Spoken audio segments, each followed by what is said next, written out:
Welcome back to Telugu film forum. Yash తన కొత్త cinema toxic కోసం బెంగళూరులో షూటింగ్ ప్రారంభించాడు. ఈ చిత్రానికి గీతు మోహన్ దాస్ దర్శకత్వం వహిస్తున్నాడు. ఈ షూటింగ్ చివరి దశలో ఉంది.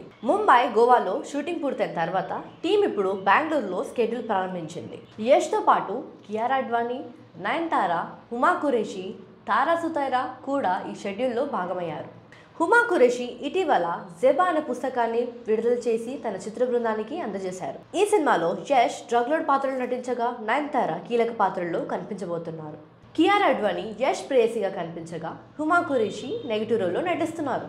Cinema first look already release అయింది. ఇందులో యష్ 4-piece సూట్, హ్యాట్ ధరించి సిగరెట్ తాగుతున్న స్టైల్ లుక్ లో కనిపించాడు.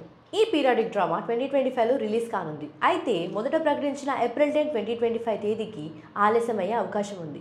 టాక్సిక్ సినిమా ప్రేక్షకులకు విశేషమైన అనుభూతిని అందించనుంది. ఇదొక పవర్ఫుల్ కథతో, కొత్త కథాంశంతో, హై స్టాండర్డ్ మేకింగ్తో రూపొందుతున్న సినిమా. ఆసక్తికరమైన విషయాల కోసం ఎదురుచూడండి. మరిన్ని అప్డేట్స్ కోసం తెలుగు ఫిల్మ్ ఫోరం ఛానల్ని సబ్స్క్రైబ్ చేసుకోండి. Thank you for watching. Bye bye.